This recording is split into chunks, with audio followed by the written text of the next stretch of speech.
The two films leading the pack this year are financially and visually worlds apart. James Cameron's Avatar is now the highest-grossing film of all time, taking $2 billion in 6 weeks and still going strong. The Hurt Locker from Kathryn Bigelow only just recouped its $11 million budget. But ironically, these two filmmakers, who were briefly married to each other 20 years ago, are the main contenders for Best Director this year.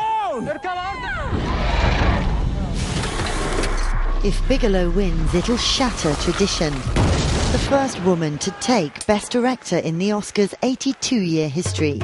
Only 3 have been nominated before her. Lina Wertmuller was the first in 1976, but like Jane Campion and Sofia Coppola, who came after, failed to win. But Bigelow has a real shot. She won last weekend's Directors Guild Awards, and the DGA and Oscar voters have only diverged 6 times in the last 61 years, which trumps her ex-husband's win at the Golden Globes. Both directors will be up against Quentin Tarantino, nominated for his Second World War revenge saga, and Jason Reitman for Up in the Air, as George Clooney flies across America, hired to fire people. Don't nobody want you, don't nobody need you. School ain't gonna help none. Take your ass down to the welfare. You're 16, you're still in junior high school, and you're pregnant with your second child. And last but not least, Lee Daniels for Precious, a tale of illiteracy and abuse in Harlem. Only the second ever African-American to be nominated for Best Director at the Oscars, Daniels knows that it's a long shot he'll become the first to win.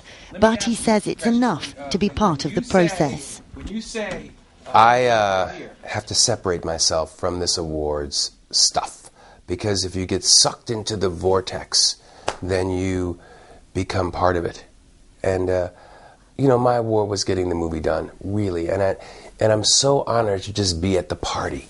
I have gotten over 300 emails from young kids that are blown away, that are inspired, that tell me I inspire them, that tell me that I am changing history. The 10 films selected as Best Picture nominees for... And there's also change in the ceremony. The producers of this year's Oscars are in search of bigger audiences, which are in gradual decline.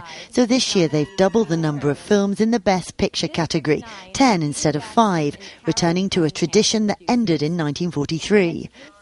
Not all filmmakers welcome this, not even Oscar favourite Peter Jackson, who produced Alien picture District 9. Not traditional Oscar fodder, it's made it into this year's 10. What to me is weird, and I guess I'm, coming down on the side of directors, is that it means there's going to be 5 directors, presumably maybe even more, but there's going to be 5 directors whose films get nominated as a best film, but they were not worthy of being nominated as a director. I think it's an experiment, and unfortunately I suspect it comes from a place of television ratings.